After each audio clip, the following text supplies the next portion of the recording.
value addition.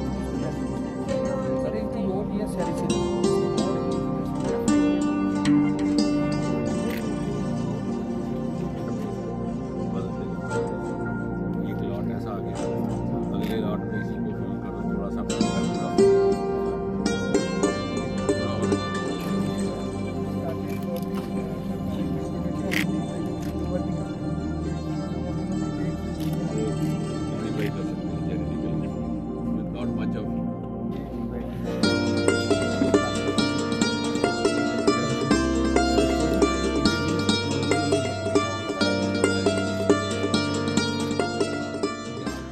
Society for biochemistry और biotechnology का है। बहुत बड़ी कॉन्फ्रेंस है। इसमें पूरा देश से लगभग 250 लोगों के आसपास में यहाँ डेलीगेट्स आए हुए हैं, बहुत सारी स्टेट से आए हुए हैं। और ये अगले 2 दिनों में ये मंथन करेंगे कि बायोटेक्नोलॉजी को हम किस तरह से इस स्तर पर ले जाएँ कि वर्ल्ड के पैरेलल हो और हमारे इकोनॉमी में बायो इकोनॉमी में ग्रोथ का इंजन साबित हो सके। The inaugural ceremony of the annual convention of Society for Plant Biochemistry and Biotechnology and National Conference on Emerging Innovations in Biochemistry and Biotechnology for Holistic Development of Agriculture. Let the light lead the way. To give a formal start to the proceedings, we request Honorable Chief Guest for the ceremonial lighting of lamp and invocation of Goddess of Learning, Ma Saraswati.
My proud privilege to extend a hearty welcome on my personal behalf, on the behalf of Iskras Jammu family, to our Honorable Minister, that he has given us a very valuable time despite of his very, very busy schedule. Just you cannot imagine how he must have been busy with the several departments, especially science and technology. The man who is almost transformed the landscape of scientific landscape of this country. And he has given us time. That's why I requested all faculty and students to come here and give them a big applause to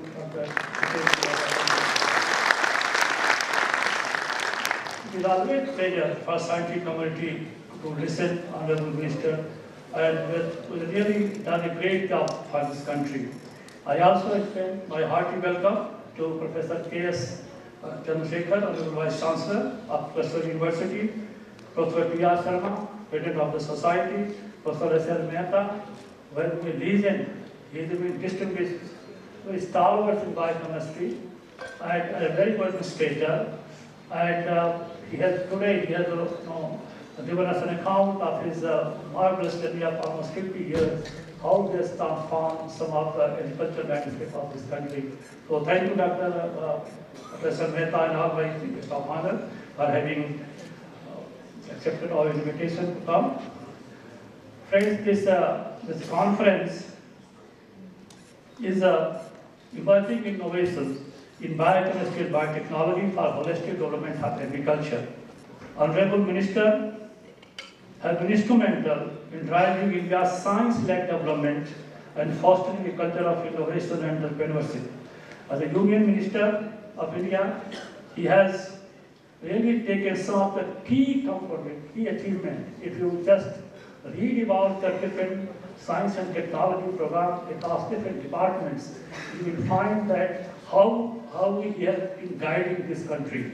One of the most key achievements, I would see rather the fusion of traditional knowledge and modern science. And that is very unique for this country. Our traditional wisdom is something which is unparalleled. There is nothing except China who has got the traditional wisdom and knowledge. And how this traditional knowledge and wisdom is being fused with the modern science and technology, that is propagating, and there are certain successful examples also.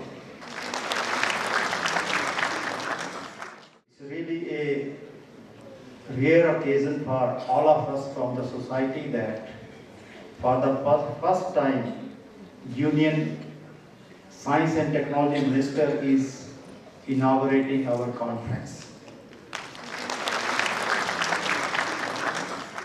Well friends,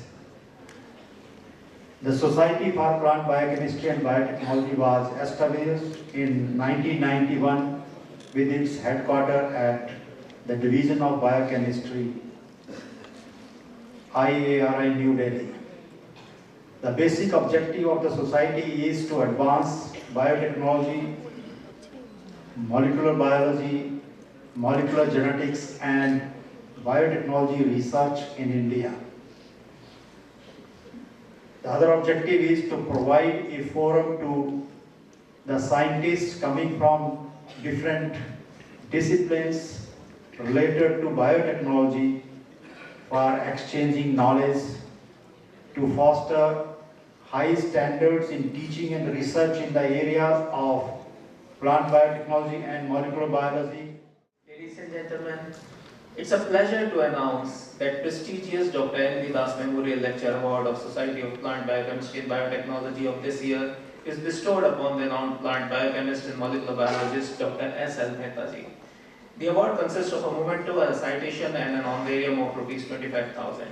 I request Honorable Minister Sir to present the award to Dr. S. L. Mehta ji.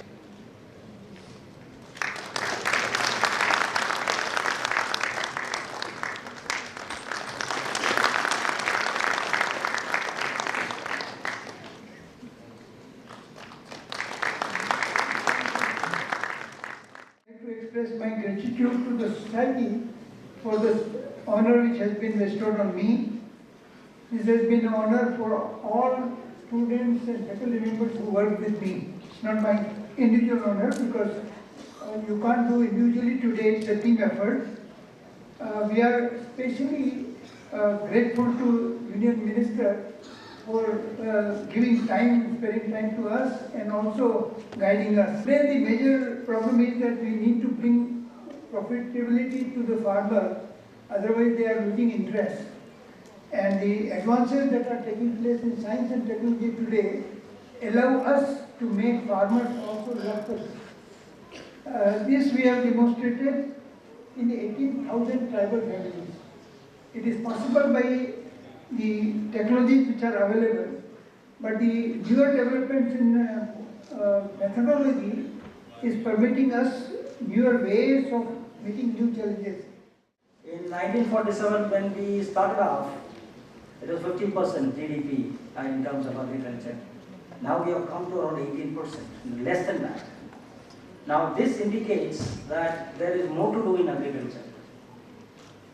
In fact, not many private universities are coming forward to set up agriculture universities. One thing I found was that when D.V. Patil University set up its first private university in Maharashtra, in agriculture and technology, which is absolutely on the agricultural platform, they have taken off very well, which became a breather for rest of the institutions to take up this venture, because government alone cannot run these universities. It is important that the private sector also takes up this mandate and start working on it. I request Honorable Chief Guest Sir to release the compendium cum souvenir of the conference.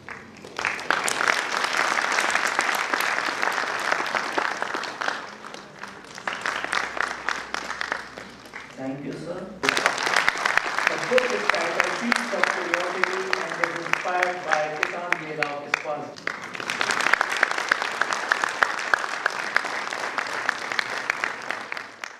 Vice Chancellor, Professor B.S. Tripathi, whom you heard making his introductory remarks very elaborately, precisely, and who is the academician responsible for seeking to give a new direction to this university, and also must be complimented for holding a national conference of this nature and aligning Jammu with the national academics of the country.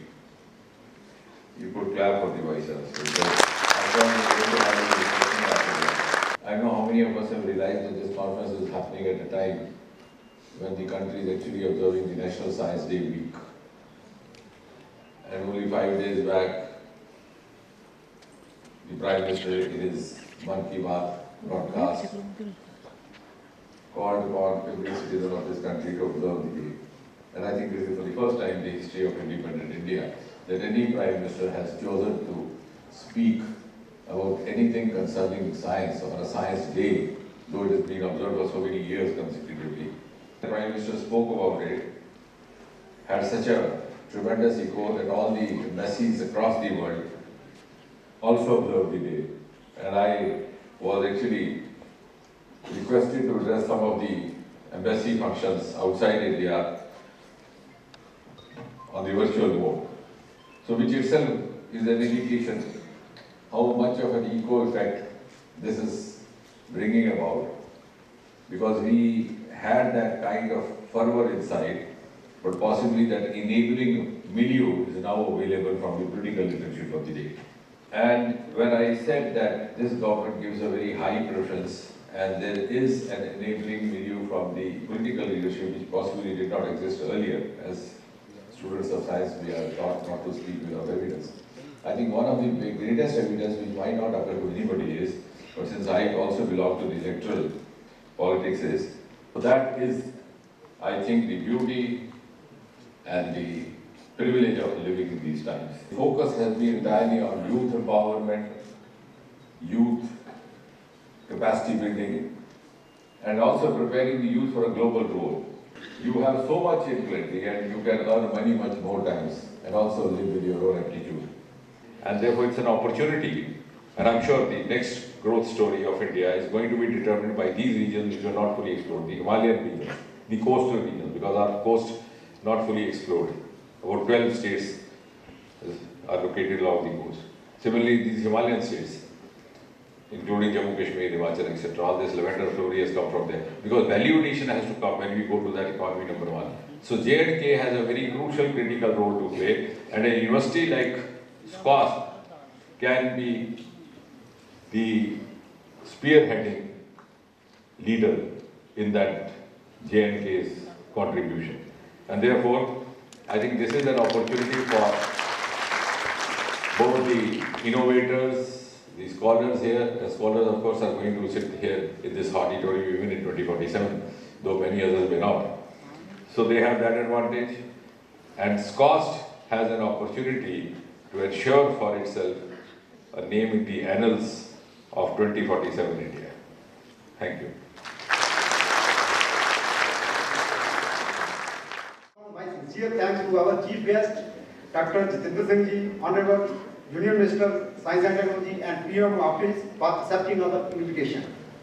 Thank you, sir, for your very highly informative speech for us, and your leadership and visionary skills are a great lesson for all of us. Thank you, sir. My thanks to our guest of honor, Professor K. Chandrasekhar Ji, Vice Chancellor, Cluster, University Jammu. Sir, we all are inspired by your valued thoughts and behind the eyes over here. Sir, we are looking forward to see the critical role of entrepreneurship in the development of science and technology. My sincere thanks to guest of honor, Dr. S.R. Mehta Ji, former Vice Chancellor and Deputy Director General ICR. Sir, your scientific commitment and motivational speech plays a significant role in enhancing the knowledge. I would like to express my deepest gratitude to our Vice Chancellor, Professor B.N. Bhattiji, Honorable SAS Jammu, for your continuous support and guidance in organizing the conference.